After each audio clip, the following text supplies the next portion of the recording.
Yeah. Welcome everyone, this is Kim Fleming, Professional Development here in Extension Administration, and I have our two presenters, Jamie Ferris, President of the P.W. Wood Office, and Sarah Dayton, Assistant Director here for Cornell Cooperative Extension. This is the SHINE webinar, otherwise known as Crisis Management in CCE, or Preventing Accidents and Preparing for Emergencies. We are recording the webinar, but we do encourage participation. So you should know that the chat box is to the right, and you can select all participants and chat to the whole group if you have a question, or you may chat to the host if you would like to do that and remain anonymous for some reason. So we do welcome you to participate, and we're going to kick it off with Sarah Dayton. All right. Well, what we'd like to do is actually jump right into a scenario. Right? It's the County Fair Legislators Day and the headstrong, well-known, and influential volunteer. At a county fair, a well-known volunteer is taking her club around to taste the free samples at the fair, including the raw milk from Dairy Fresh. The volunteer is strongly encouraging everyone to try everything and telling them it's her job to expand their horizons. Some of the youth are saying they don't want to try it and are clearly uncomfortable. Several other club leaders and staff see what the volunteer is doing, but they just keep walking because lunch is being served and they're already late. A few of the staff and volunteers who are walking past are heard saying, "I wouldn't let my club try that." If you saw this, what would you do? And if you would put your answers or your suggestions in the chat box, that would be great.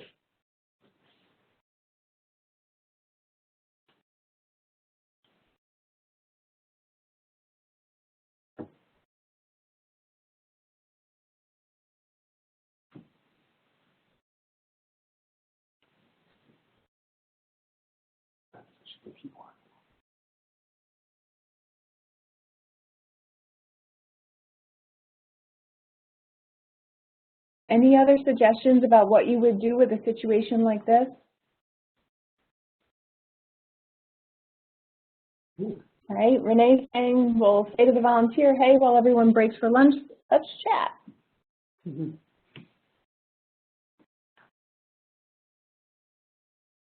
Any other ideas on what you might do in a situation? Definitely intervene. Thanks, Barb.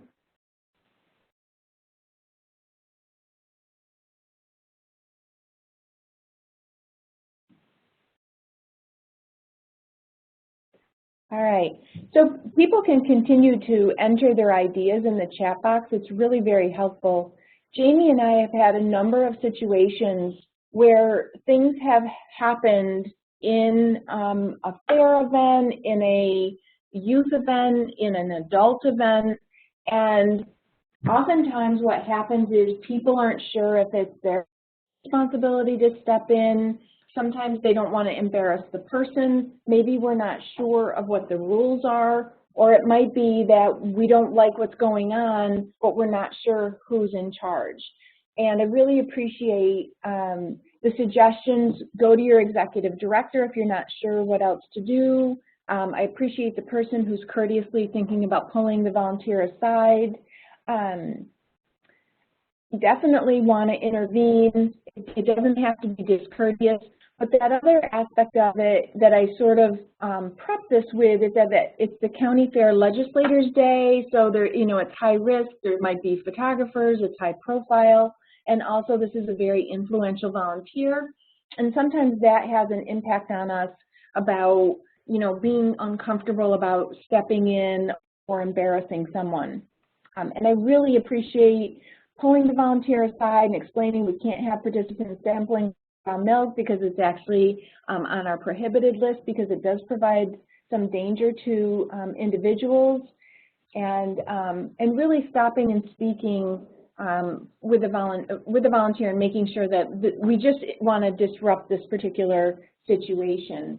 And so after a particular event that Jamie and I experienced, we saw some people step up and try to help, but it didn't go very far because the particular person that they were trying to intervene with was really headstrong about what they were doing, and it was really challenging. And it was a time-constrained event. The group had to get to another event, and it was just a constellation of concerns that happened all at once. That it was sort of like a series of unfortunate events. And the outcome was that there was an unfortunate situation at a really important CCE event. And so after this, Jamie and I and Kim sat down and said, we really want something. Some associations are really, really good at this. Some people are really, really comfortable with it. But especially if you have newer staff, newer volunteers, it's good to have a path for them to follow.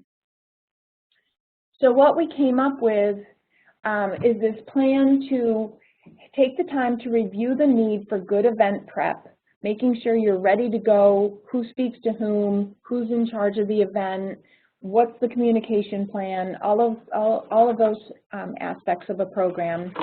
We want to present a new model to keep track of things we already do, and then help you plan for association discussions and events as they come up throughout the year, but certainly in the summertime. Right?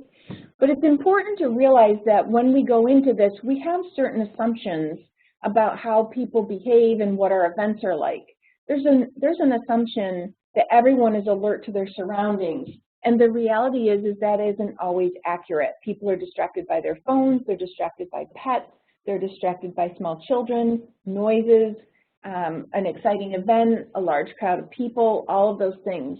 So it's important to put people on notice that they need to be alert to their surroundings. I'm sorry, I just want to step in here because I just thought of a great example of this right here. My youngest daughter is taking up golf for the first time this year. She joined the golf team.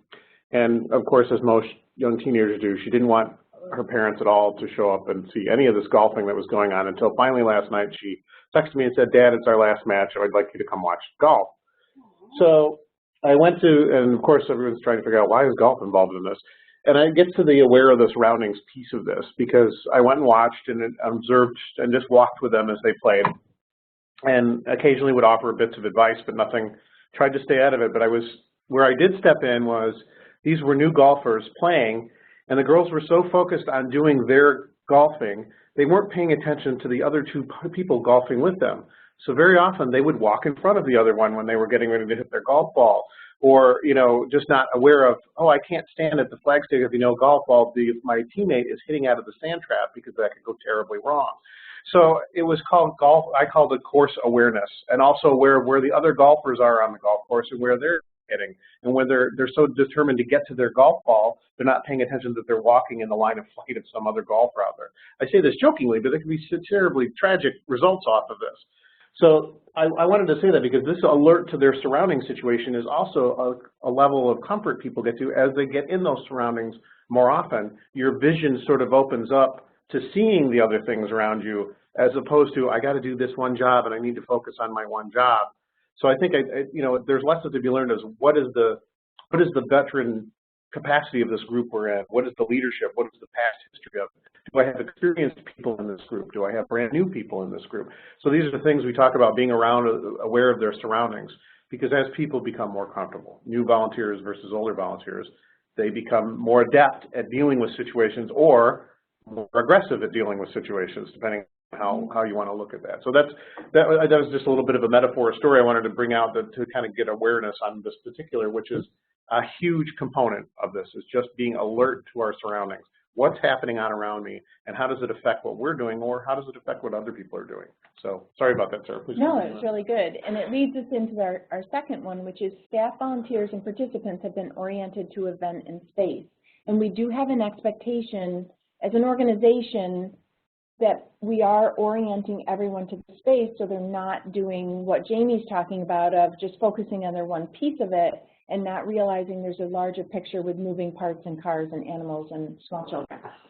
So the other assumption that's in at least my head all the time is that humans sometimes act in predictable and undesired ways. For example, children love to run, play, jump, engage in their environment, but that may not be an appropriate activity for them depending on what the environment's like. Humans also act in unpredictable and undesired ways, trying to figure out how to get around rules, trying to figure out how to get around a gate that's put up and not clear to them why the gate is there. What they don't know is there's maybe an unsafe situation on the other side of the gate. All they know is that it looks like a quick shortcut across the field or something like that. We do know that CCE has a responsibility to provide safe and compliant events. We want to make sure people don't get harmed, that they have a good time, and that we reduce our liability or any risk of harm or liability. And also, in addition to that, the idea of publicity, and that we really do want to protect the organizational reputation. And so that's another aspect of the work that we do.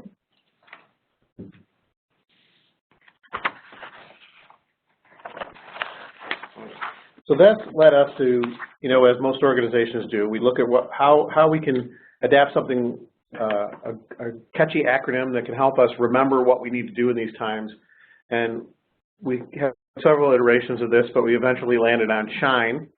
And SHINE is a good acronym, is up on the screen, shows you, stands for Stop, Help, Investigate, Notify, and Evaluate. And hopefully that'll keep the steps in your mind. So it's always a good time to shine. Let's put a positive note on this. And we're going to go through each one of these steps and then also deal where we see a couple scenarios where people maybe didn't shine, not necessarily related to cooperative extension, and where somebody did shine, where they figured out how to deal with the situation. So the first piece of this, and perhaps, you know, they're all critical components, is to stop. Back then with the raw milk example, that situation needed to be stopped. And there's different methods to doing this. You know, stop the action, stop the interactions of the issue. Safety first. Make sure everybody is okay. That's just to stop, but let's get people away from danger. If there's danger in that situation that we're stopping, let's mitigate that as quickly, as safely as possible. So we protect people, we protect animals, we protect property, reputation. You know, you can add a lot of things to that list there, but we're making sure ultimately that everyone is safe and we're preventing any further injury or damage. Yep. And I want to add to that, a lot of this, we're talking about emergency situations, safety, right, risk, all of that, but we're also including personal feelings too. So right. Sometimes there's interactions, whether it's a civil rights issue or it's just kids picking on each other. Those we would include as something that we're hoping that we would stop when we see it. Right. And the other thing is issues, so just quickly, was to direct people to make sure they get to where they need to go to be safe from that situation. And that might be something in your prep work for the situation where we look ahead to what is the event, do we need to create safe spaces for people in that situation. I hate to use a term that's being kind of beat up a little bit, but it's an important term, that where can we can get people to for safety. What if we're doing an outdoor activity and the lightning and thunder shows up? What's our plan for that? Where are the people going to go to get safety from that? We already know that. We would hope we would have that situation set up and everybody's instructed, especially if they're paying attention to the weather. Hopefully you've looked at the weather as you're about ready to do an event and know that there's a situation in there. So help is the next important thing. Now we want to make sure people are getting help as needed. So we assess it, what's help it. Call immediately, do not hesitate to call emergency services. I think there's a lot of situations where people are just afraid to call 911. And, you know, it's better to have called and not needed them than not called and needed them. I have never heard really any emergency service person say, or policeman or anyone say, I'm sorry that somebody called us here to this situation. And more often than not, I've seen them say, no, you made the right decision, it's okay. You know, they're not going to get after you by that. Please don't be afraid to do that. And now who needs to know what's going on? Who are the supervisors at the event? Who are the important staff people there that need to be aware of it? Where is the leadership involved in this situation, depending on the size of the group? Do we need to notify parents and guardians? Is it that important of a situation, or was somebody injured of that nature that we have to let them know? And then, of course, police may already be involved, but other agencies as necessary to what's happening. So we get the help that's needed. We make sure if there's injured people, they're treated, they're taken care of, and then we can move on to the next step. That's critically important. And we've documented what's happened along the way. So. And I will say I've had a couple of experiences while I was at CCE where someone had hit their head And I think back to all the times I hit my head when I was a kid and it all worked out, at least I hope so. But I'm with someone who's hit their head and I'm not sure what to do. And I have literally gone through the steps in my head. What do I need to do right now? It's safety first. And I've called 911 because I'm not trained in any way to make a medical decision. And we want that person to be safe and healthy. And we also want to protect the organization. So. Right, absolutely. Any questions at any time are helpful, or if someone wants to talk about an experience that they had that they think would be helpful to others in the participants, that would be great. Now we need to investigate. Now, the issue to get to the investigation, Pete, this is important. We want to know what happened. This is not necessarily, you know, I think people are worried this is so we can figure out who to blame, what happened, what went wrong. That's not. We're trying to find out so we can provide information to maybe that emergency service personnel that's there, or later on any authorities that come in and say, okay, what happened? We need to know what's going on. So who was involved? It's sort of the who, what, when, where, why situations that we've always grown up with.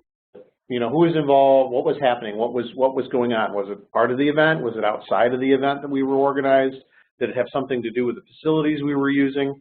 You know, these are key issues. Where did it occur? Were people where they were supposed to be? Had people gone off where they weren't supposed to be?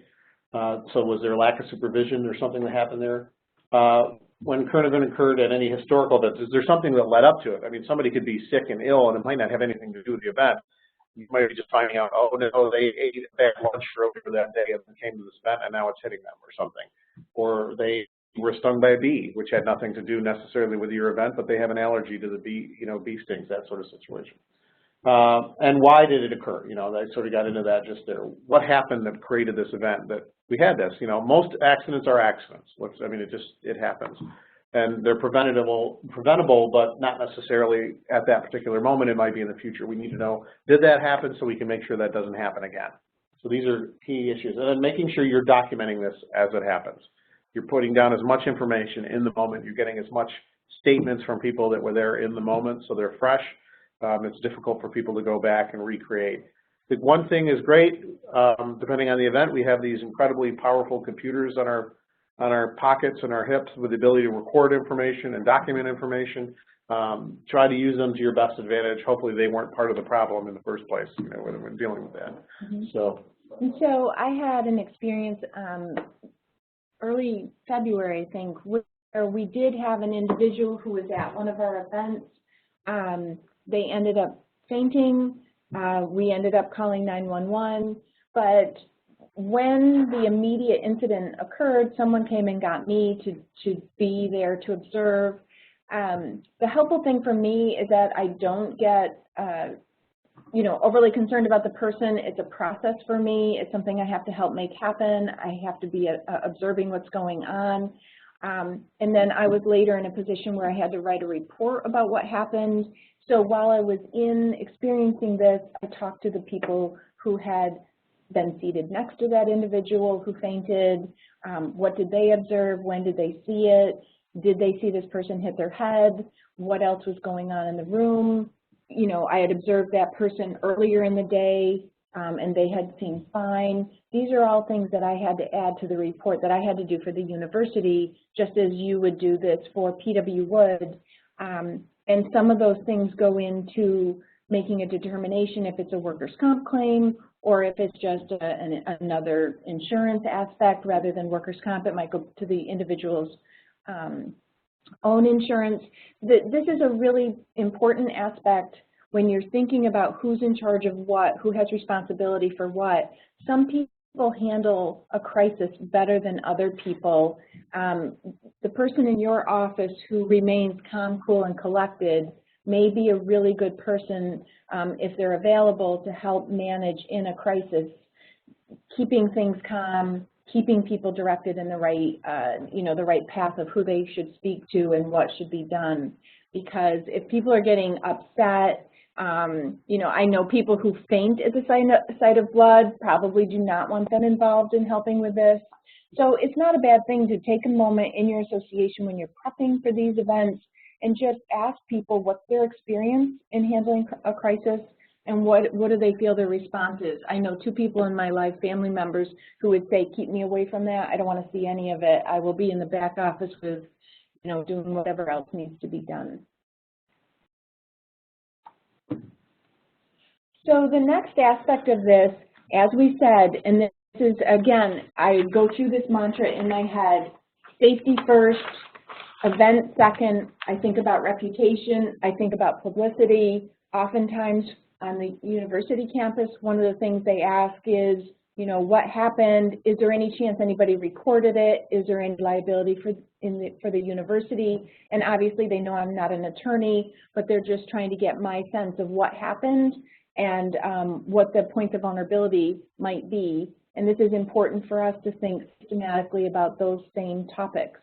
But always safety first. Make sure that an individual who's in a safe situation or might be at medical risk, that's the first focus. And as we said, medical or police if needed, and sometimes it's not just a medical emergency, but maybe people fighting, and that might be a time where you do involve police or a supervisor of a fair or an executive director. But these are situations that we might not individually be trained or experienced at. And I know from my upbringing, we were always reluctant. We didn't even make long-distance phone calls because they were so expensive. So the concept of calling 911 was just not something we would have ever contemplated. And it's important to check that feeling and say, this is a situation I can't keep this person safe. I cannot handle this situation. And it's important to safety to step up if it's medical, police, or executive director, whomever. You do want to let the event supervisor or leader in charge of whichever event that you're involved in. If you're in a fair situation, you have your own leaders that you need to let know, but you may also need to let the facilities manager know. If there's a ambulance coming or something like that, they can help clear a path for the ambulance to come in, direct people as necessary. You want to let your event staff know, your employees and volunteers as needed. The other aspect of this is that you may be dealing with private information, it could be legal information, it could be medical information.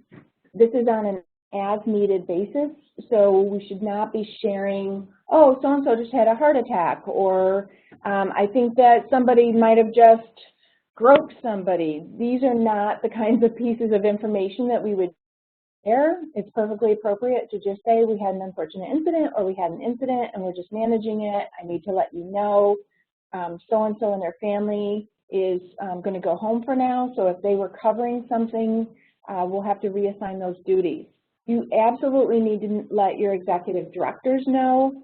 And if there are multiple counties involved, you need to let all the executive directors who could possibly be involved know. We don't want them to get blindsided by a phone call or a police call or something like that without any pre-awareness. We also want to keep PW Wood in the loop because there's often information that they might need or they can provide that will help manage the situation or mitigate damages.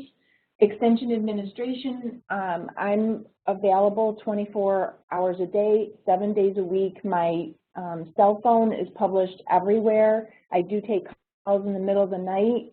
I might not be the one to answer the question, but I can help get you to the right people, especially if it's high risk, if it involves any kind of injury or concern about mistreatment of a child, any kind of legal violation, any high-risk situation like a raw milk in children and the potential for a lot of publicity, please bring Extension Administration in. We've provided support in a number of times helping develop statements.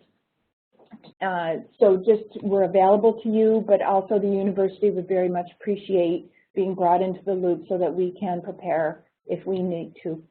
In addition, your board president, the executive director will want to let the board president know, so the board president is also aware of this, and any other stakeholders as needed. So it might be the 4-H program leader or others who are involved. And I'm just going to open up for Kim and for Jamie to see if they want to add anything in this notification section.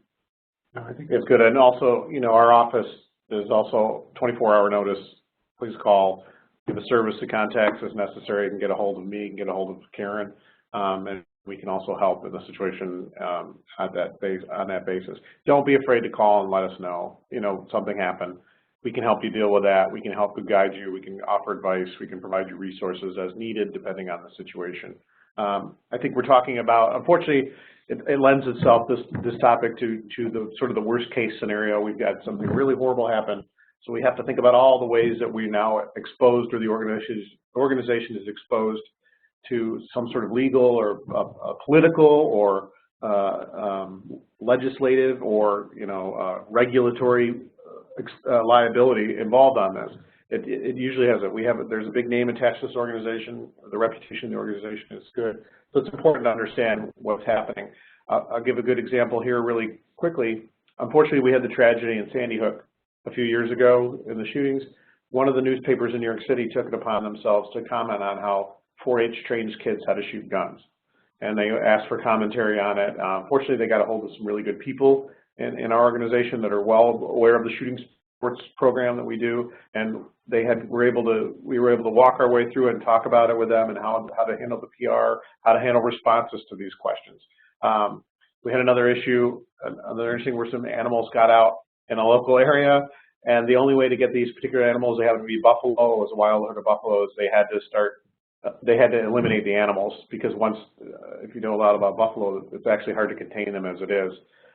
So of course 4-H was or CCE was brought into this, that county, and how to handle the PR with that. There was a lot of questions about, well, do we think this is the right thing to do to shoot these animals, and why is CCE involved in that and pro shooting these animals? And that's not exactly the way it was, and we had to work with them to help them to spin that story in the proper direction, to make sure that they understood what we were advocating for there, or what CCE's position was on that. And administration was helpful in that situation. So this organization is huge. There's a lot of moving parts to it, a lot of things going on. It's amazing how what is presumed one little small event, and how that can actually have a huge ripple effect. It's actually a big stone going into the pond, and let's control where the waves hit, as best possible. So that's all it is. Mm-hmm. And I think to follow on Jamie, one of the important things that an association can do ahead of time is know their routine spokesperson, which is typically your executive director or your board president. That said, of course, it goes back to the concept of notifying them, letting them know what is happening so that they're in a position to give good responses. And oftentimes, minimal information is really the best, especially if it's potentially a participant's reputation or legal liability. So again, it is a really good place to pause, know what the plan is, have a conversation, PW would, your state extension specialist, me, to think through what will be said if you do have a worst case scenario type situation. Does anybody have any questions? Do feel free to pop into the chat box, and we'll have time at the end as well. Great. So one aspect that's really important is that evaluation. Crisis review should be part of your regular post-event evaluation if something has happened during an event that you hold. And you need to think about who needs to participate in that evaluation or the event evaluation session. Think about what errors might have been made or how you might have set up differently. It might not be that you made any errors at all. It's just accidents sometimes happen, but how could we anticipate those kinds of accidents and avoid those situations happening? And so talk through how to avoid in the future. Think about the lessons that have been learned from an event. And then there are times coming out of events, we may develop a new policy. You may develop a new process as an association, or we might develop a new process as a system, or there might be a procedure that you follow as indicated from the event that you've had. Jamie, do you want to add anything to this? I think that evaluation, Sarah rightly so put some emphasis on it being crisis evaluation, but I would hope that you're evaluating all your events post, regardless of whether anything terrible or tragic might have happened or bad, because you can always learn. You know, that's one of the best ways to learn. How did it go? Did we get the right feedback about the event? Do we feel we did a good job? Where can we do it better? Especially as you're evolving an event. When it's, the first time you go through it, you definitely want to review it. But I think every year you learn something, you learn how to do it. You don't want to become complacent in the way you run an activity or assume, well, we set up to prepare for this. That never happens. Let's stop preparing for it. I think that's not a good attitude to have on a situation. That's actually positive. You should look at that as, yay, nothing went wrong there. That's great. We didn't have to engage these resources because we didn't have a problem. I think we want to make sure that we're always evaluating. That's the best part of the learning process. How did it go? Because during the evaluation, you might find out things you didn't realize were happening at the event. That's my word. I've had evaluation situations where that's where they found out, oh, there was an incident. And they didn't know anything ever happened about it. It just never got reported through the chain. And now you're backtracking and finding out, okay, what exactly happened here, and how did something happen that we didn't know about it? What was our line of communication? Where maybe that's where we failed in our organization. So always important. The evaluation component is incredibly important to every aspect, I think, of what you're doing, as programmatically, as a system, as an organization. How can we do it better? Are we doing it as best we can? How can we do it better? There's always room for improvement, and there's always room to, you want to recognize, hey, that went great. You guys did a great job. Sally, you did a great job as a leader in that situation. Boy, she was terrific. We want to make sure that we have Sally there at these events because she really knows, she keeps her head about her. Or, Tom was terrific at doing this. Let's make sure we have those people involved and want to recognize people for doing a good job. So I would say we've had, over the last couple of years, I'm much more alert to this, and we've had exactly what you're saying, Jamie. People did a post-event evaluation, just like, well, how did it go? What was registration? And in the course of that conversation, over the last 2 years, we've had civil rights complaints that the person in charge of the event knew nothing about during the event, and it was something that could have and should have been addressed during the event. So the staff need to know that they've got to report that stuff right away. We've had an ADA, so Americans with Disabilities, a person asked for an accommodation and it wasn't given during the event. I think the staff just were unaware of what their responsibility was, and it did not come out until after in the event evaluation, which leaves the association subject to a claim about not making an accommodation. And if the right people had known, certainly every staff person should know about the need to make accommodations, but if they didn't know what to do, they need to go up the chain, their supervisor, their executive director. The other lessons learned for us, we've had events, this is where the new policy and procedure came up, that even casual volunteers, we need to collect their name, their contact information, and an emergency person. We had someone faint. They were a casual volunteer and no one had their contact information because it was casual. Changes how we deal with casual. So we changed our process and make sure that we do have that emergency contact information. For me, I've had a couple of things that I've talked about. When we did call 911, I didn't know the location that I was at. I knew the name of the building that I was in, but I didn't know the address. So everyone should know what their physical location is. This might be part of the checklist that Jamie talked about earlier. On the checklist, this is the location. If you have a 911 call, this is the address that you give. You should be able to describe the building that you're in, if it has a particular name. And then, of course, all the other checklist things like who you report to. At another event that I was in where we had an emergency situation, I knew the address, I knew the location, but the emergency contact information from the registration sheet had only been given to 2 people. I had not gotten it. It had only been given to 2 people, and I couldn't get a hold of either of those people.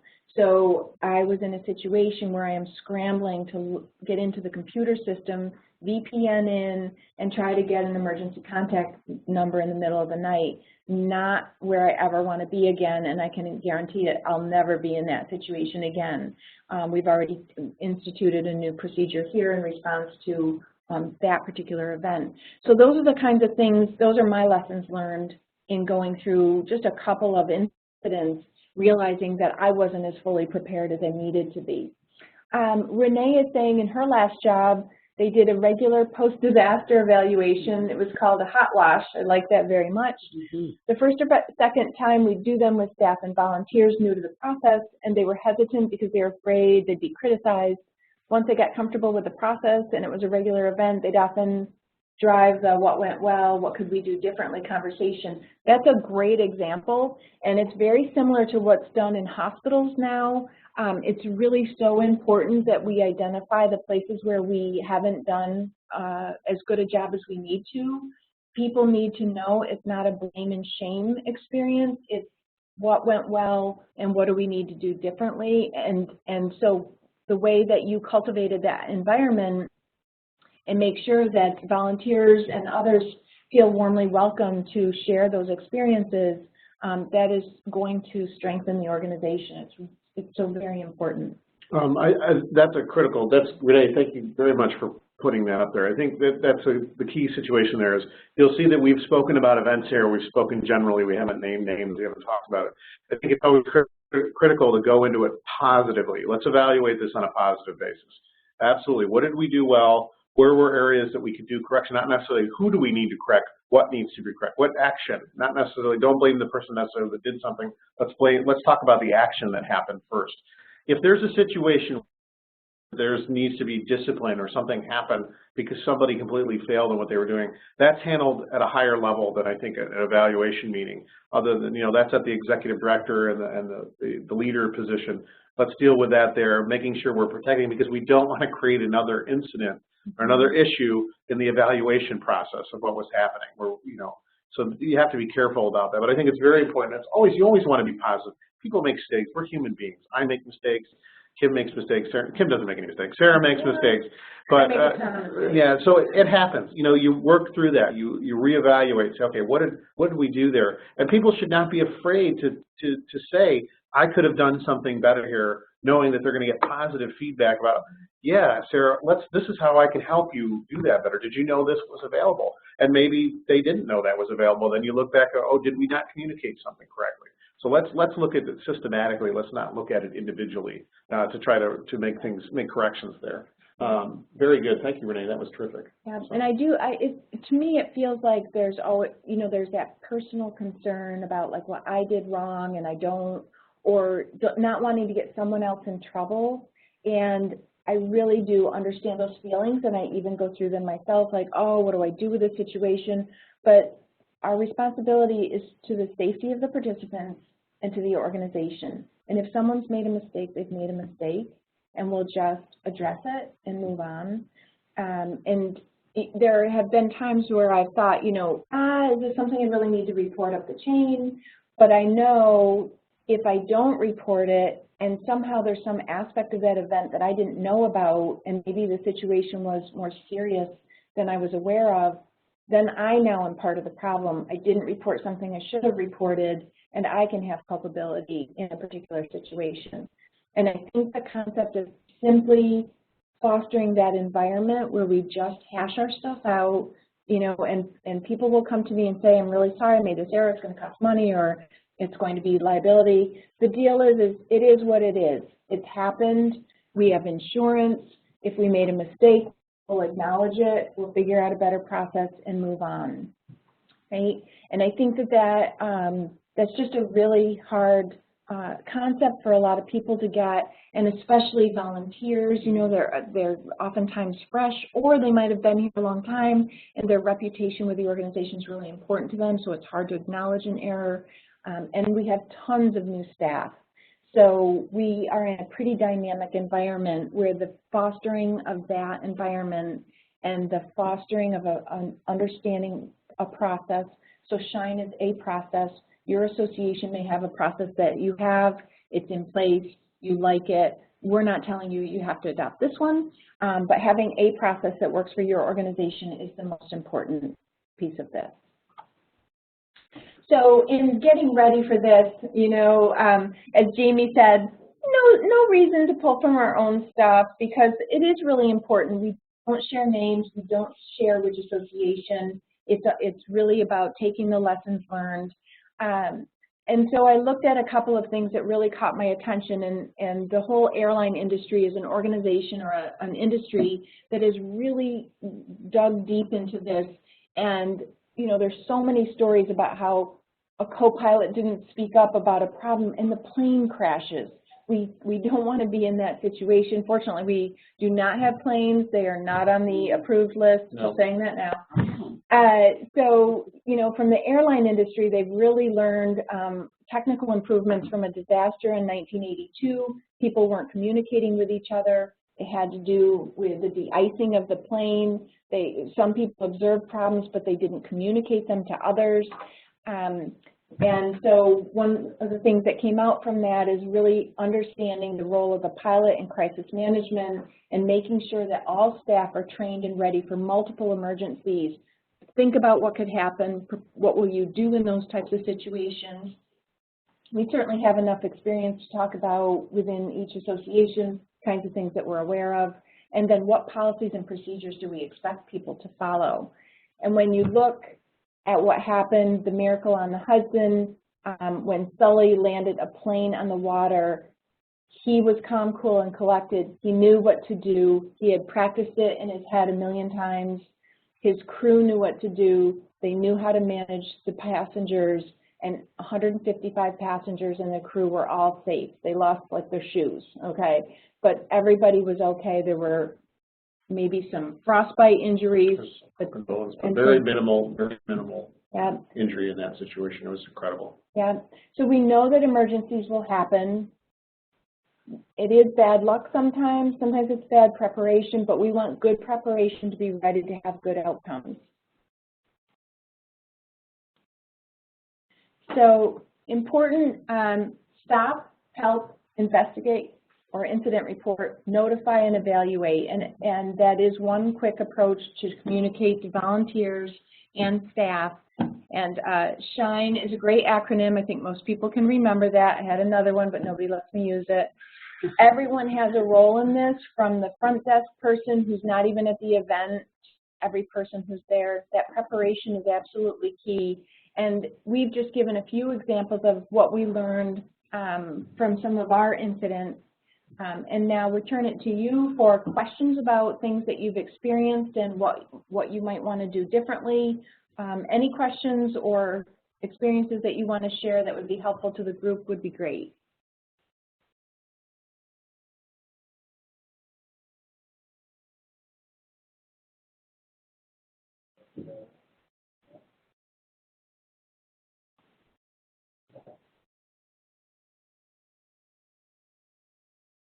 I feel like the Jeopardy music should be playing. I know, we do need a little music. We can do that. Takes a minute to type things in. Yeah. Well, in the Adobe, was it Adobe we had before, and you could see that people were typing. This is a little bit quieter for us. Yeah. While people are putting things into the chat box, I can just give a reminder. And some of you actually might have been signed up for another webinar, but we took the group of May risk management webinars, and I sent the note to everybody. So hopefully you found us correctly. But tomorrow is actually another webinar on risk management, highlights in risk management for the 4-H clubs. So Adam Davis and Alexa Malley are handling that one. I'll be working with them. And then on May 25th, we have Managing the Risks of Summer for CCE, always a highlight of our spring.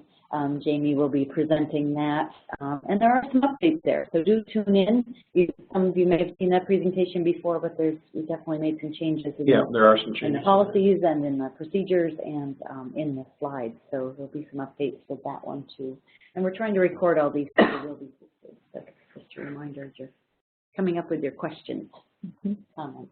We know some lessons have been learned out there. I see the list, and if there's anything else to share, we encourage that.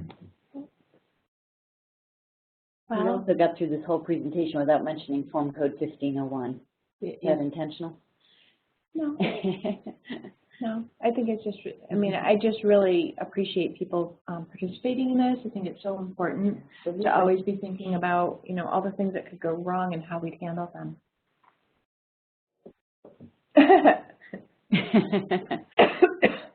We have multiple changes that are going into Form Code 1501. And Jamie, I think right now, is on his last nerve because we have not gotten it out. And it's caused a couple of problems, so I'm doing mea culpa. See, I'm perfectly willing to acknowledge when I made a mistake. And so, Bev, thank you for the question. And I'm sort of quietly looking over at Kim because there's about 3 of us that are working on it to coordinate it. But it should be soon because, as I mentioned, I'm probably going to need stuff from Jamie before too long. And right now, there's no flexibility for me right now because I have not taken care of 1501. So we will get it out pretty soon. Changes have been made, the final review and all that.